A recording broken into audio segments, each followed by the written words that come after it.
All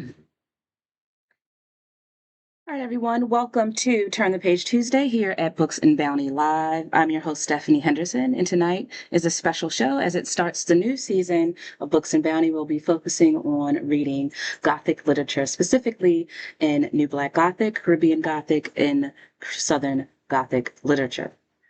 Now, to start off this journey, we'll be looking at it through the perspective of following the Black diaspora from uh, West Africa to the Caribbean, all the way to North America, particularly the South. No article that I have found thus far explains this journey more succinctly than an article I found last year, which inspired tonight's, this season's curated set of shows and interviews. And so I'm going to read the beginning of this article, and then we'll step into the She Suite and talk to our first guest in the series. So here's how it begins. Nowhere has older and deeper connections to the Gothic than the Caribbean. So there is something quite appropriately circular in the current revisiting the Gothic in Caribbean writing. There was the fact that the Caribbean collected and mixed together the folk creatures of the European imagination who crossed the Atlantic and joined the images of the terrorized African imagination and survivals from the legendary spirits of the Amerindians that needed placating, as well as those that had traveled from India with indentured laborers in the 19th century, including those who symbolized a ghost-like sense of being placeless and uprooted, something that we all can recognize across many aspects of the diaspora. That's my own insert there. Fiction and poetry, the article continues. Fiction and poetry discussed below features, amongst others, the Lagu, Mascaorman, Duppies, Doins, Doppelgangers, Ladables, Cannibals, and Baku. Perhaps to the point, at the beginnings of the Gothic sensibility in Europe in the 18th century imagined such an anachronistic places as castles and monasteries as the sites of the repressed underbelly of enlightenment, rationality, and respectability, it also found real and present places in the slave islands of the Caribbean. And like I said before, that's from a long read on the Caribbean Gothic literature from Peepal Tree Press. That's Peepal Tree Press, which is arguably the largest UK-based independent publisher of books by authors from the Caribbean and diaspora. So tonight, I'm very pleased to have one of their authors to help us kick off the season. Brianne McIver is the award-winning author of let me start over. Brianne McIver is the award-winning author of The God of Good Looks, which received an NAACP award nomination for Outstanding Debut Author and was named one of the best books of 2023 by NPR, that's actually a great article if you guys want to Google that one. Audible, and plenty of others. She holds degrees in English from the Universities of Cambridge and Edinburgh. She lives and writes in her home country of Trinidad and Tobago. Tonight, she's here to discuss her collection of short stories, Where There Are Monsters, why Gothic has been a prominent subgenre in Caribbean literature, and to help me unravel some connections between humor and horror. So let's turn it on over and bring in our guest. Let's see here. Brianne, can you hear me okay? Yes, I can. Can you hear me? I can hear you. Welcome so much to Books and Bounty Live. Thank you so much for joining me this evening. No, I'm so excited to be here. I loved being able to drop in and hear you read a little bit of Where There Are Monsters because it's been like a few years since I wrote it Yes. now and it was almost like surprising to me. But yeah, I'm so excited to be here. Yeah, the book published in 2019, and I reached out to the editors at People Tree Press. Lucy responded to me and said that she would reach out to some of the authors from the article and Where There Are Monsters, because I'm also a fan of short story collections. I said I would love to read that, so I'm so happy that you joined us today. Um, so one of the questions that I start off all of my interviews, and this is for my own collective understanding, I like to find the trends and the answers to this question. And that is, where did your passion for storytelling begin? I would have to say my family. Like, I came from a family of storytellers and sometimes really dark storytellers. Like, I look back at like I remember my grandmother, we were little kids and we went over by my cousin and the neighbor had a dog and she tells us this story of like, oh, she saw the neighbor's dog eating a little boy's head. And like, I look back on that now as an adult and I was like, what? But there's Um always like a lesson behind those stories, right? Yeah, yeah. I guess the very good lesson was don't play with strange Strange dogs. You dogs. never know. But my mom loved to tell stories. She loved to read to us. And she has memories of me that I don't have. Like my mom says, like, yeah, you would walk around with a book and you would read me stories. And I mean, I couldn't even read at that point. Um, so I think it was just something that was always with me. Um, and I also think there are so many stories in the Caribbean. Like one of the things that I have heard people say who have sort of like migrated from Trinidad and, gone to work in like maybe the UK or the US is their bosses have said, "Can you be more succinct?"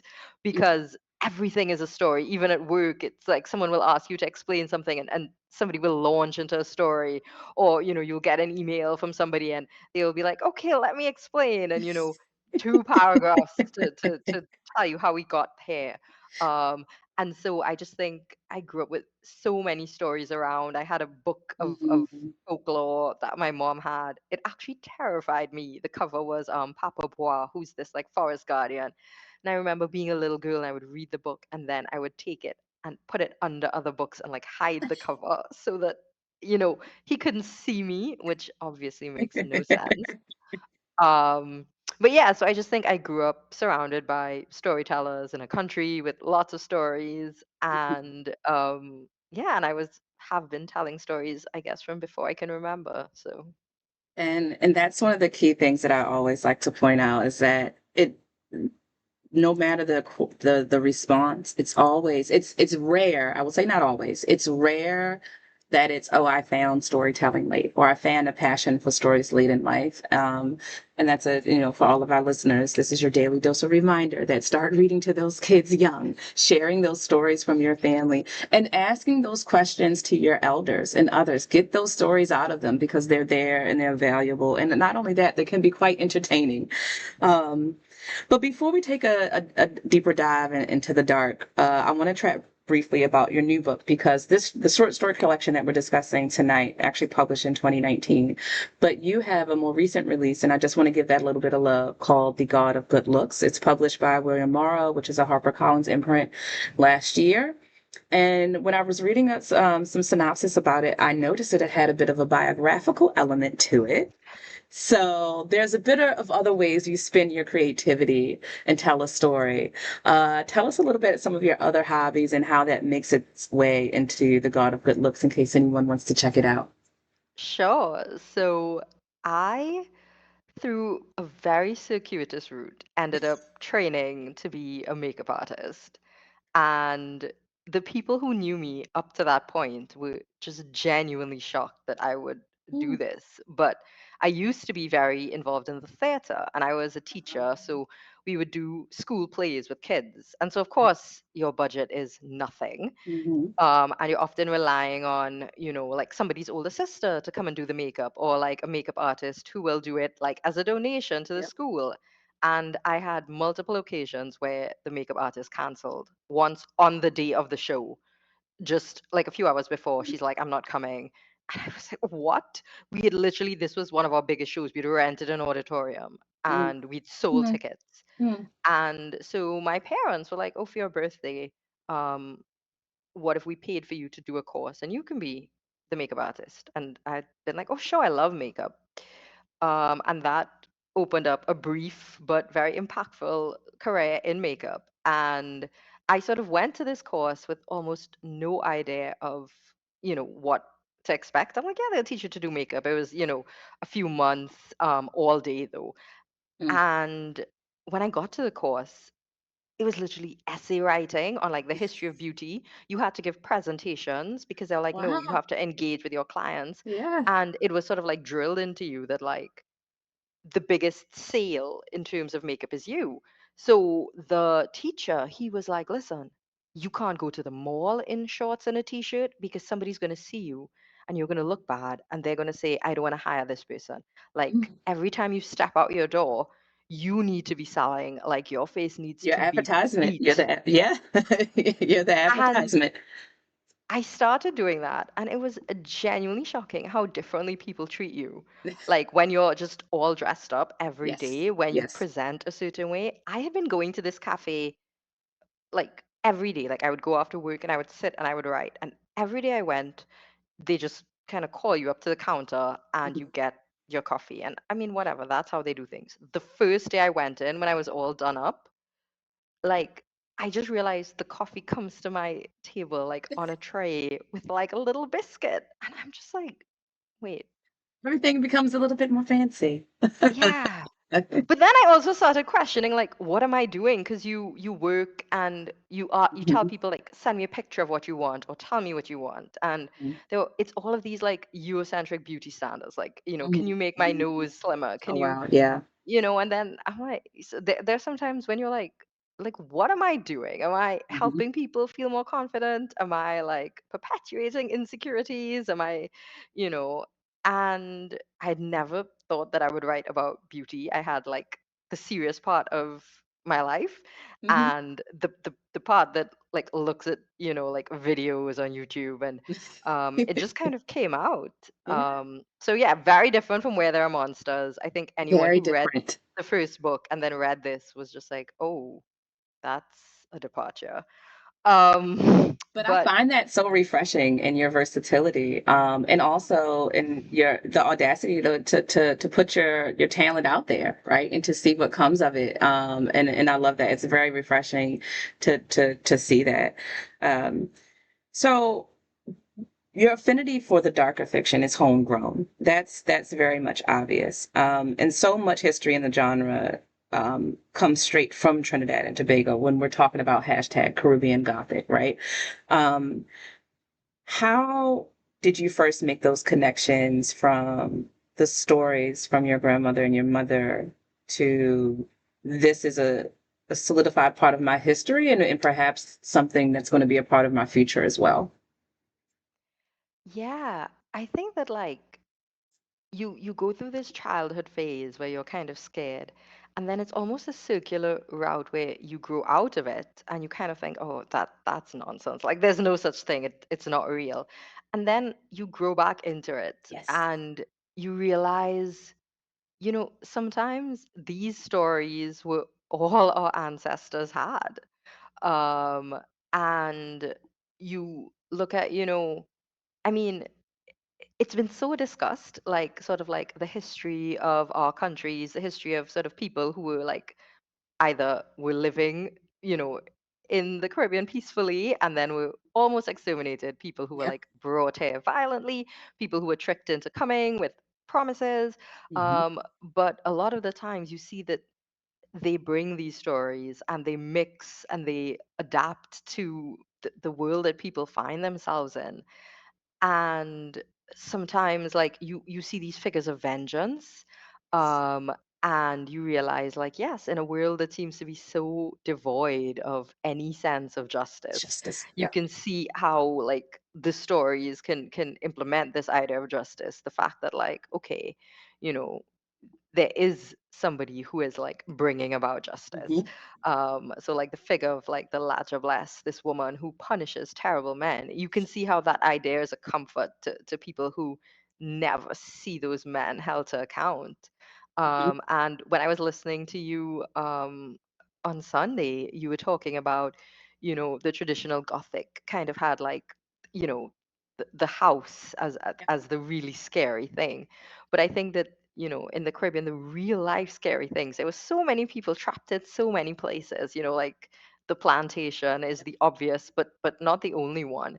Like the whole island, there are people who were Mm. trapped there who couldn't escape, who were just sort of like thrown into this horrific system. So I think that for me, it was a sort of circular journey of first, like being like, oh no, like that stuff isn't real. And then realizing it's almost not. about like, oh, is it real or is it not? Like, because like there will be people who will tell you like in dead seriousness, like, yes, if Yes, it's you see real. a Oh ladger no. bless, like you take off all your clothes, even your panty, and like turn it Hmm. inside out and walk home backwards. Yep. Um, but to me, it's more like, but it's important. It's almost like, you know, a form of history that can be more true than like the written history. Mm. And yeah, so I just found my way back to it again. And it is so present living here. So I think that that's something I've sometimes tried to explain to people who have grown up in very different contexts. Like it's very normal in Trinidad. Like you do, if you're having like lunch and there are lots of people at the table, you don't pass the pepper to them directly because that means you'll fight and you'll fall out. You put it on the table and let them pick it up.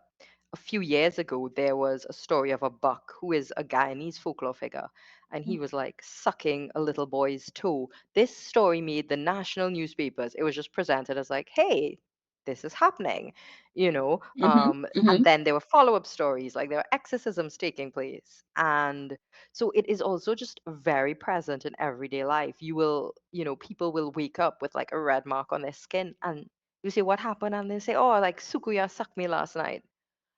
So it's also just living here. It's very present. It's not Hmm. treated by some. Of course, there's some people who are like, oh, that's nonsense. Right. But Even if there they'll are the say something like, "Oh, Sukiyama, kissed you yeah. last night," it may, however, it's just something that, as part of the tradition, you say, right? Like the idea of saying "bless you" behind a sneeze has some very dark roots to it, but it's something that's just ingrained in our habitual traditions. But go on, I cut you off. No, I think there are some people like that. And I think that there's some people who really believe. And Yep. actually, I didn't realize how many people really believed in this stuff until I wrote this book. And Mm-hmm. I started doing like local book clubs. And there'd be people who just have stories and they'd be like, oh, yeah, my grandfather met, and they just call the name of a folklore figure. Mm-hmm. And I was like, wait, you think that's true? Like, you don't think it's an allegory? You really believe that your Yes. grandfather? And yeah, so I think that there's a mix. There are people who, it's an expression, it's a saying, and there are people who are like, no, like this stuff is real. The things that become myth and versus superstition, and what things sort of uh, continue, um, and make its way throughout the diaspora. When I was reading some of your stories, for example, the idea of the werewolf, right? And Trinidad is, I'm going to butcher this, I know it, and my fella's going to get me. He's Trini as well. So the Lagao, am I saying that right? Lagao? I say Lagahu, but Lagao? yeah. All right, Lagahu is a shape-shifting creature that oftentimes manifests as a werewolf. And that is something that I think a lot of folks who ever read Gothic literature or not are familiar with that idea. And there are other stories.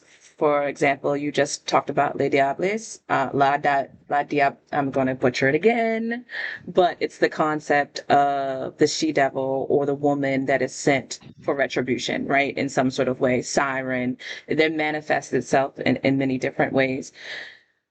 In your stories, you talk about some of the colonial terrors and nightmares, evolved or persisted, that persist to haunt the island today.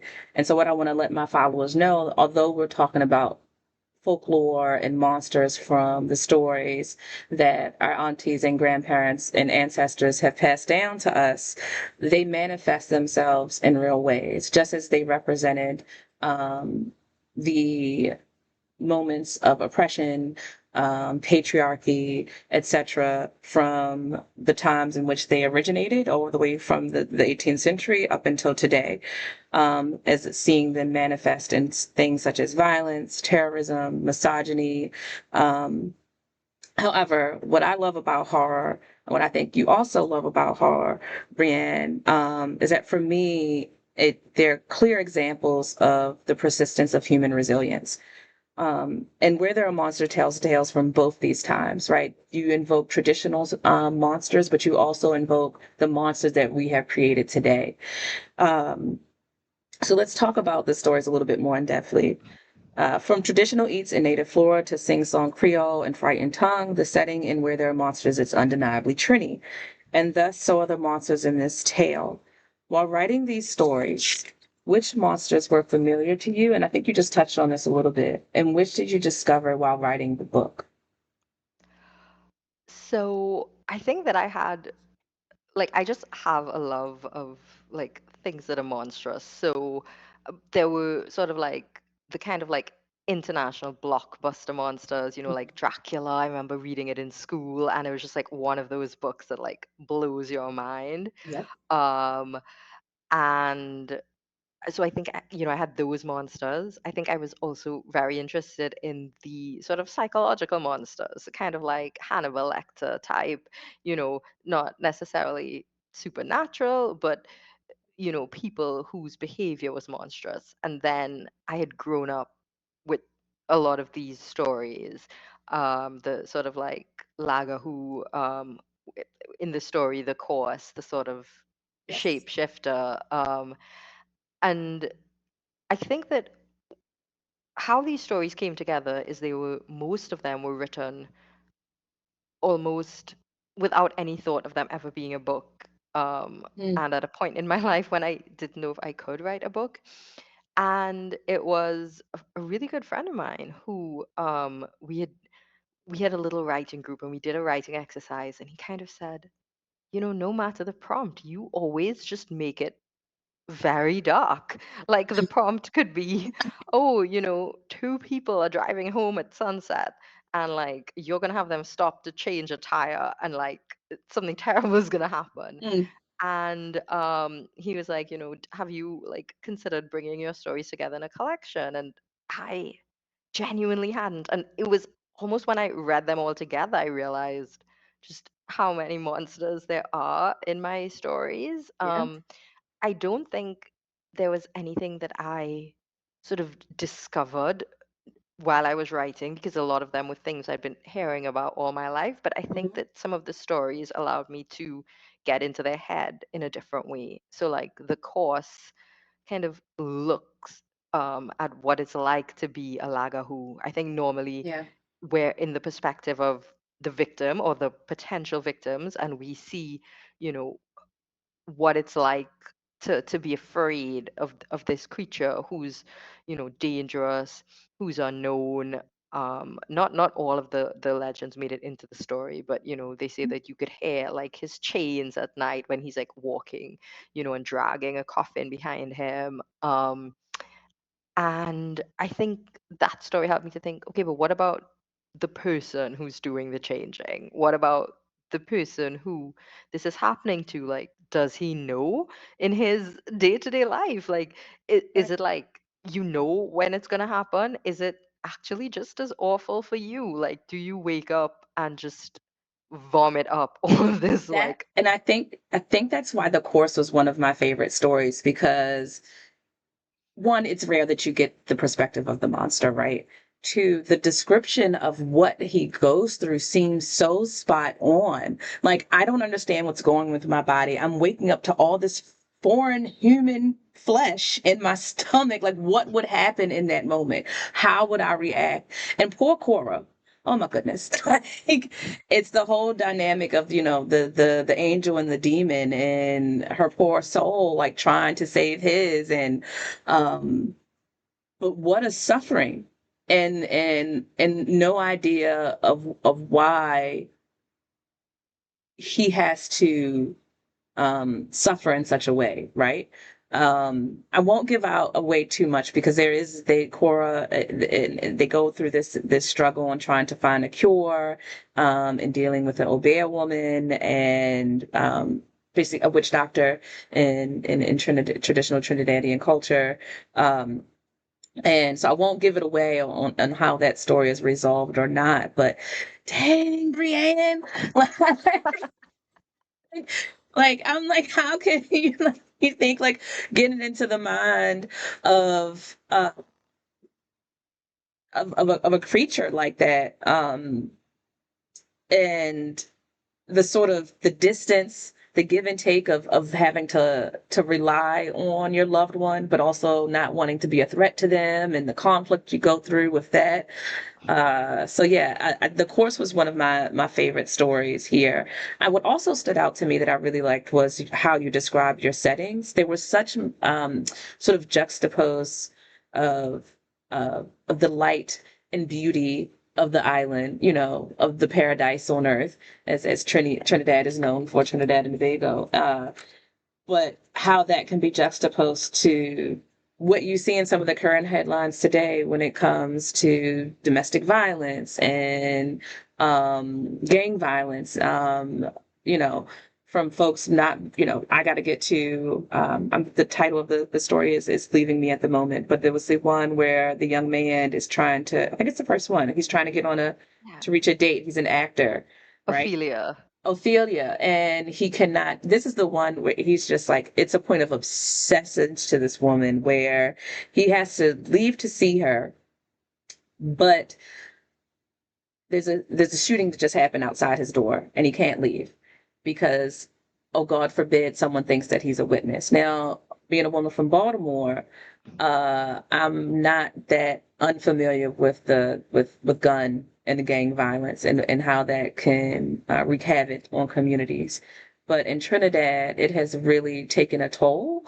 So one of the questions that I wanted to ask today is, how have some of the monsters you've written about manifest in the headlines today? What do you see going on in Trinidad, and what do you think retelling stories like this and the lessons they teach us, how do they play a part in healing that situation, I would say.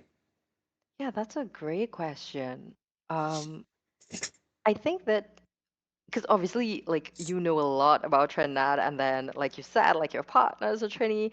But I think that some people, when they have an image of the Caribbean, it's sort of like one thing, and they Mm, kind of think the sun, sea, sand, and the kind of island paradise. And there are islands where crime is like so low, you still have the people who leave their doors unlocked, or yeah. like, the neighbor just comes over. But Trinidad has one of the highest murder rates per capita, like in the world. Hmm. We're a small country, so the number of people being killed isn't that high, but the number of people being killed versus the population, because our whole population is 1.5 million, is very high. Yeah. Yep. The And impact is devastating. Yeah.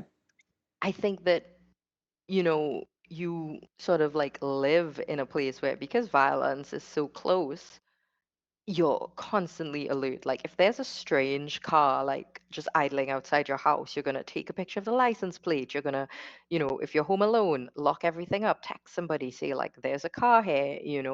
Um, and everybody's lives are touched by it, both Hmm. where yes, it may affect you or someone you know, but also it just affects how you can live. And you were talking about being from Baltimore and having a similar experience like that. Like if there is gun violence near to where you live, okay, well you can't go out. You can't, if you have kids, they can't go to school that day, maybe, or they'll go late. And I think that, the stories in the news, it's kind of relentless. Mm. I remember there was one day where somebody was beheaded, possibly in like a kind of gang reprisal. And the kids in the community were playing football with the head, and they were like pictures in the papers. Wow. And it's Oh, almost like you yeah. see things Yeah. like this, and you just think what kind of world are we living in? Like Yeah. what are the realities of people? And that story that you mentioned, Ophelia, that literally is something I know that happened to somebody, where someone said to them like, hey, look, if you go to this place and you pick up a package for me and you drop it off, I'll give you $1,000 to start. It's only going to go up from there. Like, oh, there's no issue for you. You don't have to ask what's in the package, like nothing like that. And this person said no, but you can, that story always stayed with me, because you can Mm. see how, you know, It could just, the next easy. person will say yes just as easily. Yeah. Hmm.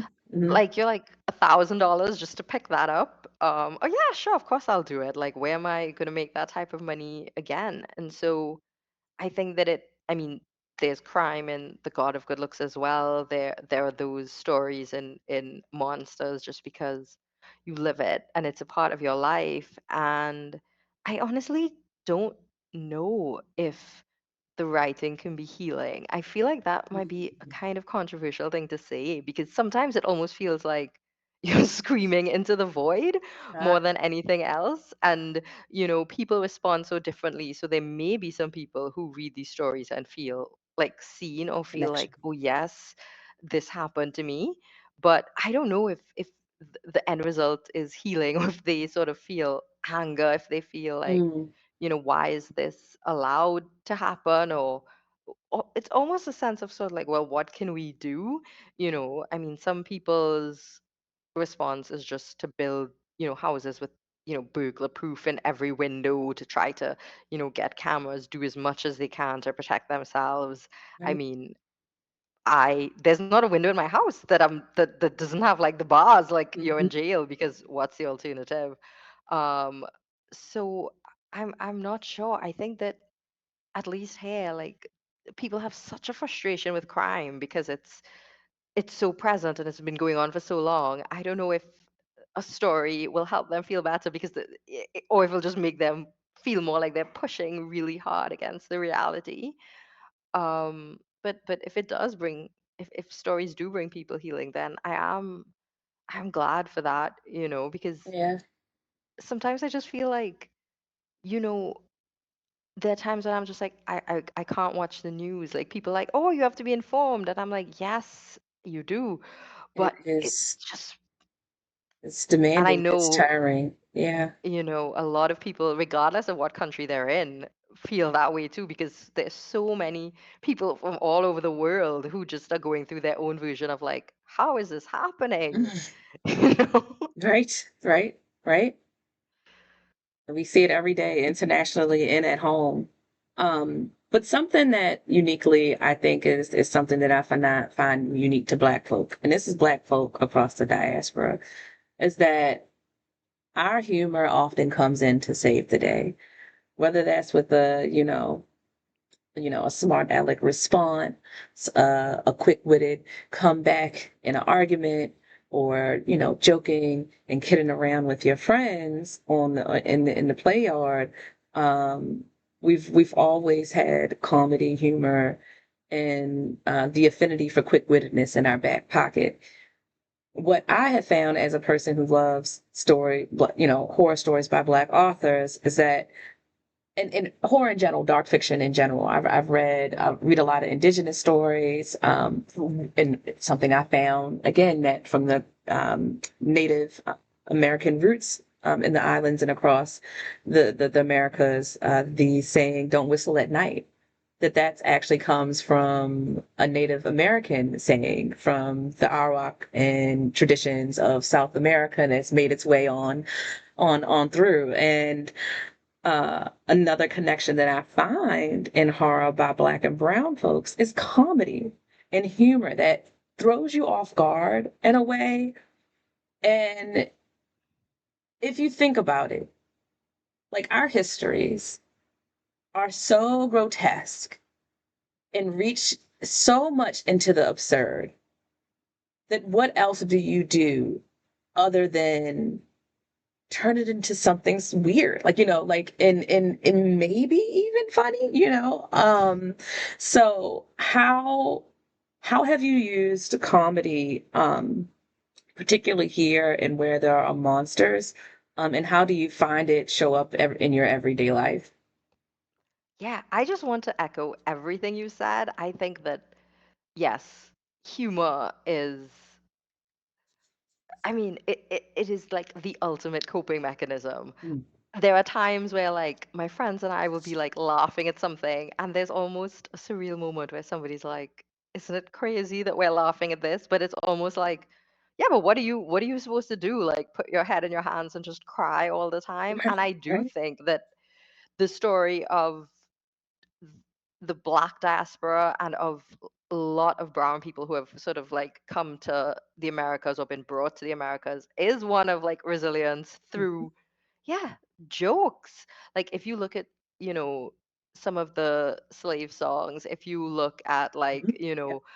some of the stories that you're told by like your grandparents that they were told by their grandparents, you find humor in the most unexpected places. And so I think that it's just something that I grew up with, and it just kind of bleeds into a lot of the stories. Like, I don't think I sit and write and I'm like, oh, well, like, how am I going to be funny here? I just think there will naturally be funny moments, like, even in really dark stories, Yeah. there are going to be funny moments. I think in that same story, The Course, like, the Obia man, like, he's advertising on Facebook, Yeah. and one of the main characters is just like, I mean, can you trust an Ovia man who advertises on social media? Doesn't that like lose him a little bit of like black magic Right. cred? Like, um, so, you know, I think that th- the humor just kind of naturally finds its way into my writing. And I don't think that, I mean, like a lot of my favorite horror is also funny. Mm. Like Stephen King, he has his Yep. funny Yes. moments. Like Sinners has hilarious Yep. moments.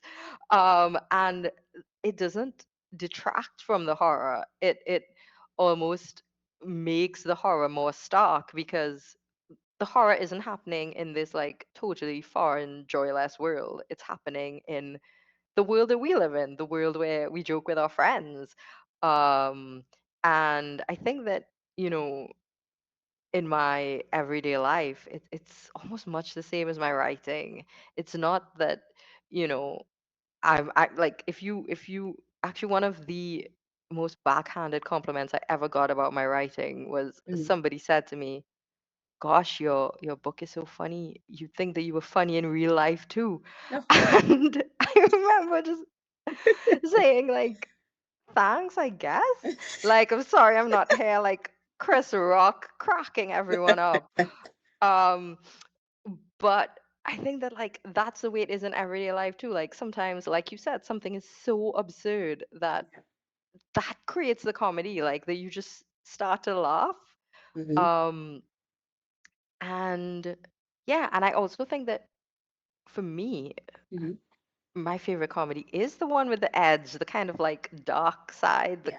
the comedy where you're like, oh, it's funny and it hurts. Like I'm not gonna go for the like Because it G-rated makes knocked it off it makes it jokes. more real. You know what I mean? For me, it Right. makes the horror more real because, like you said, you're not living in that vacuum of, especially with gothic horror, you're not in a faraway land. You're not in some other realm. You're not in whisked off into the future. You are in every day walking around with these monsters beside you, and you have to deal with them in the best way that you can. One of my favorite authors, top five, is Roald Dahl because of his dark humor. He's known for his children's stories, arguably children's stories, but that's because they're so dark. Three Wishes is one that comes to mind, and I've really something that I think I want to continue to explore and I hope that the viewers out there will continue as we explore Gothic literature throughout the season, leading up to high, the end of fall. That's something that I want to continue to explore with the authors and folks that we bring on the show. Now, as a public professional with a wide range of audience from writers and storytellers, illustrators, and other, publishing adjacent people, I have to ask a little bit of questions about behind the scenes and the actual production of the book itself. Earlier in the show, I noted that People Tree Press is one of the largest publishers of Black literature from the diaspora in the UK. How did you find People Tree, or how did they find you? Where did that connection begin, and how did you know that where there were monsters would have a place at People Tree? Yeah, so just to give a little bit of context, I Hmm. think that around the time of like when Black Lives Matter started to really blow up, I think that that changed. I mean, whether the change is permanent is a conversation for a different time, but that changed the landscape of publishing somewhat, and it drew a lot of attention to the fact that a lot of authors of color often were treated very differently. But I'm only saying that because Where There Are Monsters was published before that happened. It was published in 2019.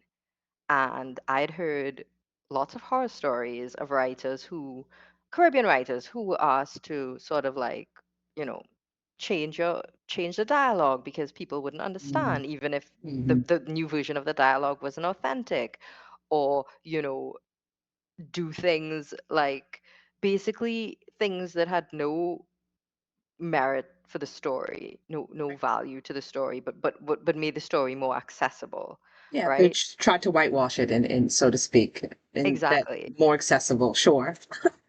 And I knew that people didn't do that because I'd Hmm. read and loved a lot of their books. Hmm. And because Jacob Ross, who is absolutely amazing, he was one of my editors. But I had actually worked with him on the story Ophelia before because it was selected for publication in Out of Fiction. And I loved his writing. He writes Caribbean crime fiction, and it is amazing because the Caribbean is so ripe for crime fiction, but yet we don't have that much. And so I knew that they handled the stories with respect, that I knew authors who had published with them and who had had great experiences. Um, and so I, like, literally knowing nothing, I didn't have an agent at this time. I just sent them the manuscript, Hmm. um, and I didn't hear back from them. And then there was the Bocas Lit Fest in Trinidad. And I always went, and I walk out and I see Jeremy Pointing of Peep Tree Press, Jacob Ross, like they're sitting at a table. And I got so nervous, I literally made the block. And then I was like, do I go and introduce them and say, hi, I sent you a Yes, manuscript. Do you yes. remember? And like eventually I did, incredibly nervous. And Jeremy just stands up and he's like, oh, yes, you're Brienne. Yes, of course we're going to publish it. Oh, And it blew my mind. I had such a wonderful experience with them.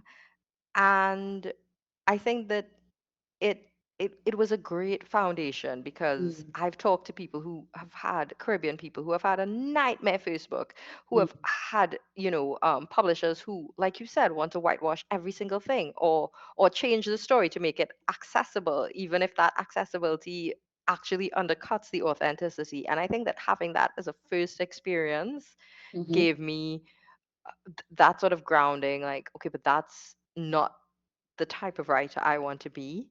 And I think that sometimes it's almost presented to you like, oh, well, you have to do this if you want to be published or you want to be successful. And a lot of times, especially if you are somebody living in the Caribbean, so you're not like, you don't know a lot of people in publishing. You're not somebody with a lot of insider knowledge. So sometimes someone tells you this and you think, oh, gosh, I've got to listen. Like, I've got to get the mm, foot in the door. I think having that first early experience, I was like, no, there are places right. that will respect the story. And there are people, because Jacob Ross is also Grenadian.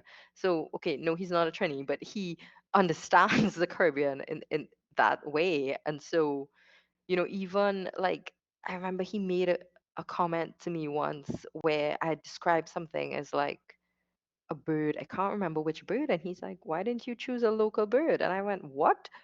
And, even just somebody who brings that insight. And Yep. I was just like, yeah, why didn't I choose a local bird? Like, Uh-huh, what is uh-huh. your own colonization where you're just like There you reaching go. for, somebody else's metaphor?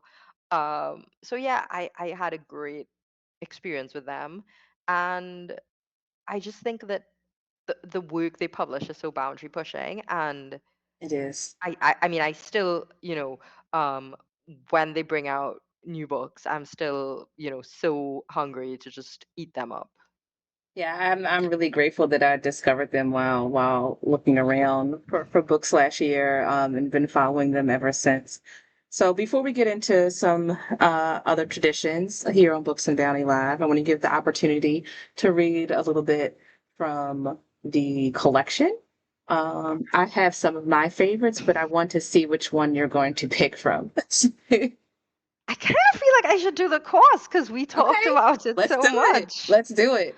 Oh, and by the way, we already have our content classifications up, but for anyone, this the scenes here can get a little bit gory. So just an FYI. But Brienne McIver, take it away, reading from Where There Are Monsters. Okay, so this is the course, and like we said, it's a bit of a supernatural mystery.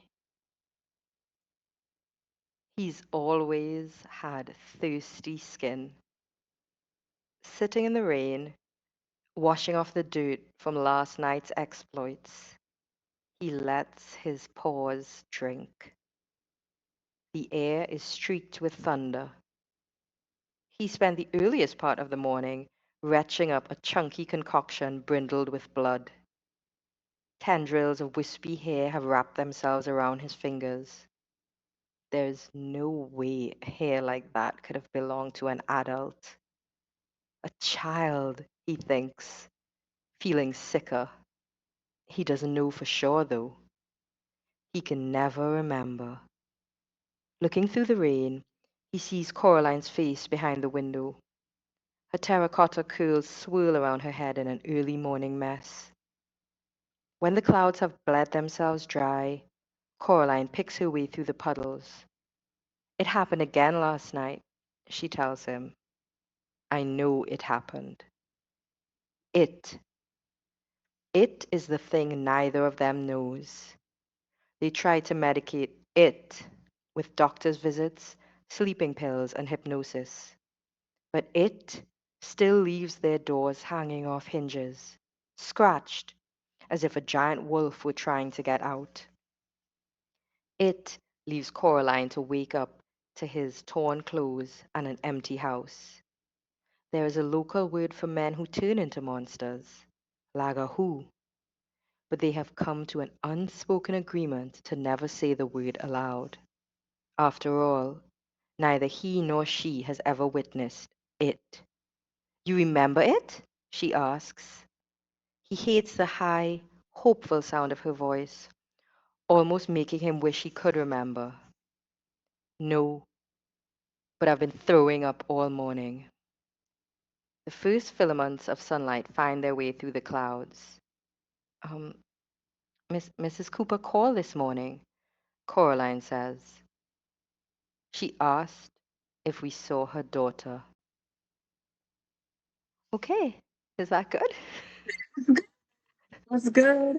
So everyone, please, please, please, I just put your website in the chat. Check out briannemciver.com to learn more about where you can find Where There Are Monsters short story collection from People Press, as well as Brianne's new book, that's available on her website as well from Mara from HarperCollins. So now, Brianne, I just got my papers here mixed up. Let me shuffle some things around. Okay, we are approaching the end of the interview. There's two things we like to do here at the end if we have some time, and I think we have a couple minutes. One is one fun segment called Rapid Fire, and it's basically a series of quick questions, has to do with book writing or not, that we get through pretty quickly and try to get folks to learn a little bit more about you. So I'm going to bring up the timer. Oh, a timer. Wow. Yes. Bring up the timer. Let's see. Oh, why is it not coming? Hold on. Let me see. Where'd it go? I don't find it in 10 seconds. There we go. Okay, so we're going to put 5 minutes on the clock. Okay.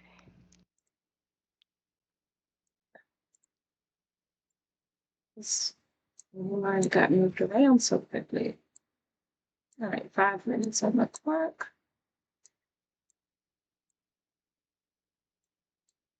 And we'll start now. First, do you have any pets? And if so, what are their names? Okay, I co-own three dogs with some farmers who live or who work next to where I live, and their names are Blanca, Pearl, and Dottie. Oh, okay. Least read type of book genre. Least read, probably sci-fi. Sci-fi. Okay. Book in hand, audio, or e-reader? Book What's in hand all day, every day. what's one thing you do for self-care that has nothing to do with literature? Probably yoga. Okay. It's, yeah, just Yeah. good to get a good stretch, clear your mind. Do you read with or without background noise? Same for writing. Okay, read without background noise unless I'm in public and they're playing something. Write 90% of the time without background noise. 10% of the time, if I really want to get a mood, I will like look for something that catches it. Okay. How do you prefer to write that first draft? Pen and paper, keyboard, or voice memos? I would be amazed at somebody who writes a whole first draft on voice memos. Keyboard. You would be surprised of what we found. How like the initial thoughts, the initial layout is. I've run into Okay. writers that say, "Yeah, my phone. I'm walking around my day, and I'm just recording the thoughts of the stories that come to my head, and that's literally like the first version Okay. of the That I can story." understand. Yeah. Yeah, no. Okay. Yeah, I get that. All right, and final one. What was the last thing you've read aloud or recited, and who was your audience?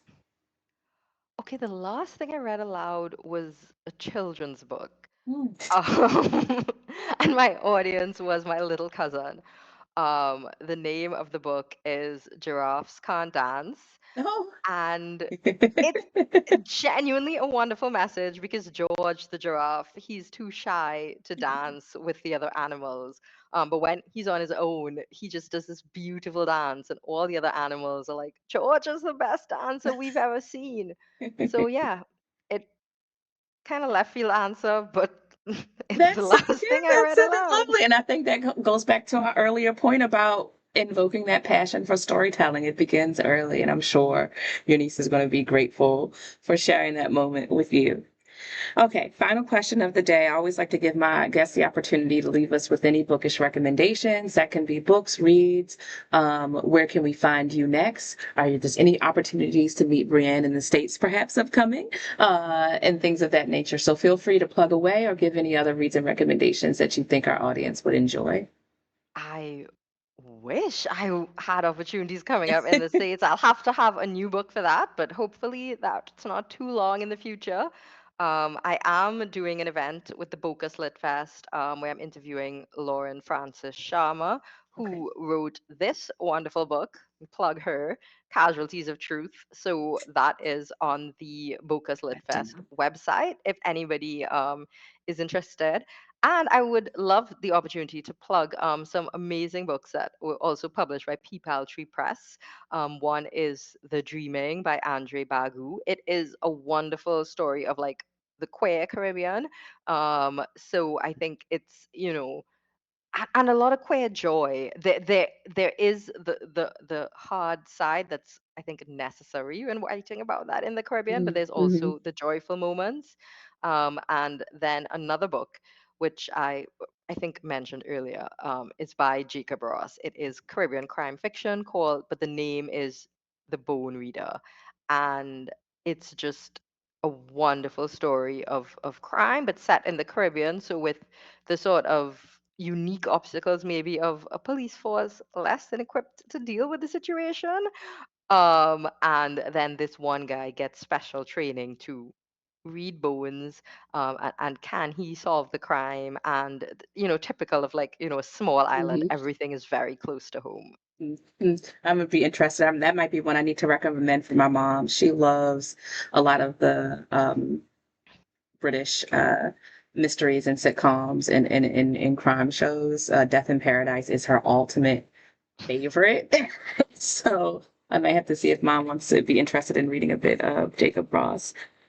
Brienne McIver, author of Where There Are Monsters and other writings. You can find out more at briannemciver.com. Thank you so much again for taking the opportunity to stop by the virtual She Suite and sit down with Books and Bounty Live tonight.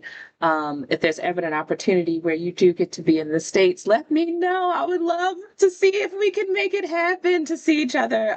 This was such a great conversation. Not only are you funny and you just have a joy about you, your interest in some of the same genres and everything. I think is your take on them and how you talk about them is very astute, and I appreciate the conversation tonight. I got a lot out of it. Thank you so much, Brianne. Thank you for having me. Thank you for all of the amazing work that you are doing, like this deep dive into, the Gothic in the diaspora. It's so interesting. It's so unusual. Mhm. And thank you just for all the care that you put into the book. It was such a joy to be here. Thank you. Stick around. We'll have some more upcoming on the list here. I actually have a local independent Haitian American author, Esteline Violet, who has written Coconut's Paradise, who has some Gothic elements to it. So she'll hopefully be joining us this season, and we have some more. So you're also welcome back to turn on those native notifications and join me when I'm reading. I would love to have you back in the chat to talk more about Gothic literature. Sounds good. All right. Have a great night. Same to you. Bye. Bye.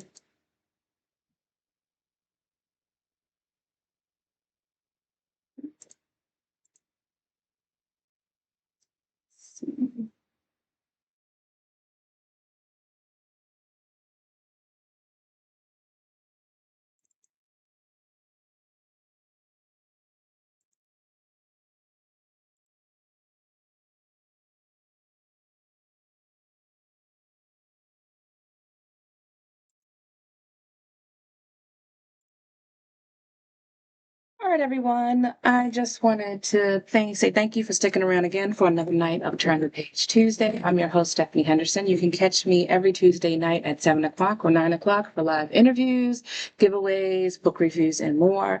I'm going to take a quick break. It's a little late tonight cooking dinner for the fam. So we're going to get that rolling, and then I'll be back to start my next read and introduce the rest of the fall reading schedule. Maybe you guys can help me with that. But if you caught yesterday's stream when we did some live reactions for Where There Were Monsters, those clips will be up shortly because we did an entire preview of the initial TBR lists for this season. Again, we are reading hashtag New Black Gothic, Caribbean Gothic, and Southern Gothic. So folks like Latanya McQueen, S.A. Cosby, and Marlon James, Jesmyn Ward, a little bit of Nalo Hopkinson. I have some local authors who are writing in the genre, Sarah Pinsker, honorary shout out to Esteline Violet. And then as well as we have some Black authors who are writing in the more traditional, using the more traditional tropes and themes of Gothic literature in a new way, such as Del Sandine in The Cursed House, as well as you all know, the very famous writer, new writer, Tajes Girma, Immortal Dark, who I think is the second book, is either in production or coming out soon. So here's just a little taste. Well, there's others that I want to get. Ooh, wait, hold on, hold that thought, y'all. Don't move. Wait, I gotta show you. We started collecting some graphic novels in the Gothic tradition, particularly Southern Gothic and New Black Gothic. I even trying to find this Southern Gothic graphic novel for children. Yes. So, but I'm having a hard time finding. I want the actual physical copy of it. But anyway, I got some. Give me 1 second. I have a fun downstairs. Yeah.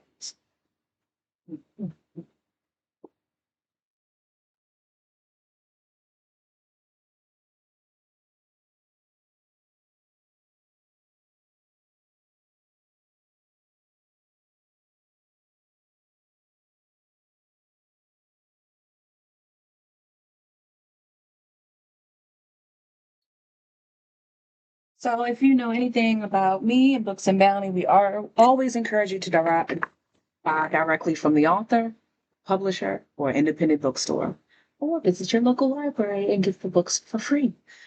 So I went to one of our local booksellers, comic book, graphic novel, games, and such, and that's Third Eye Comics. It's a few locations franchised here in the DMV.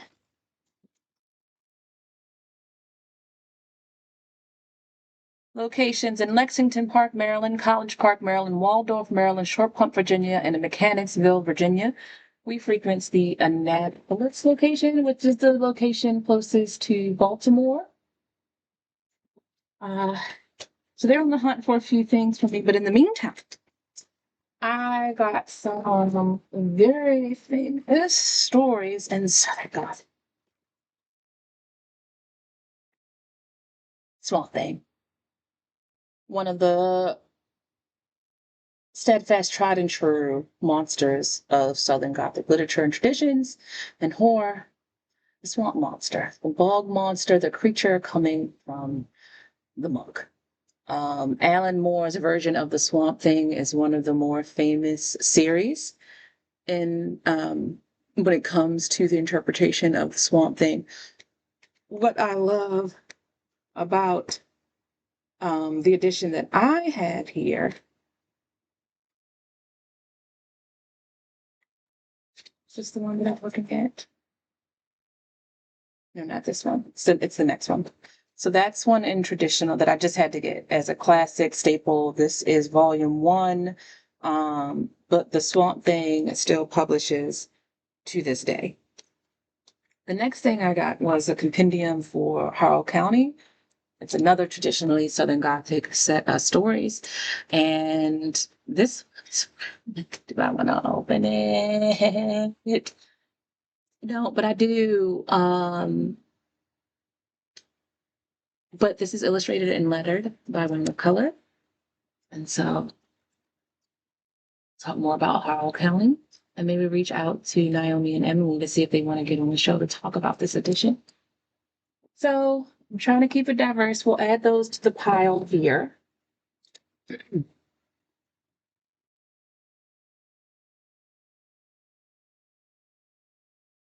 And as the TBR continues to grow, we'll figure out how do we get all this read.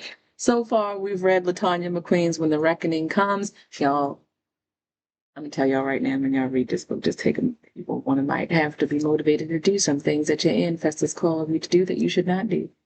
So just woosah and collect yourself. Look at the progress that has been moved upon us and where we have to go, and just move on from it. Got nothing in this book. Anywho, we'll talk more about that one later. So reading schedule is up. Stay tuned. Every Tuesday night we'll be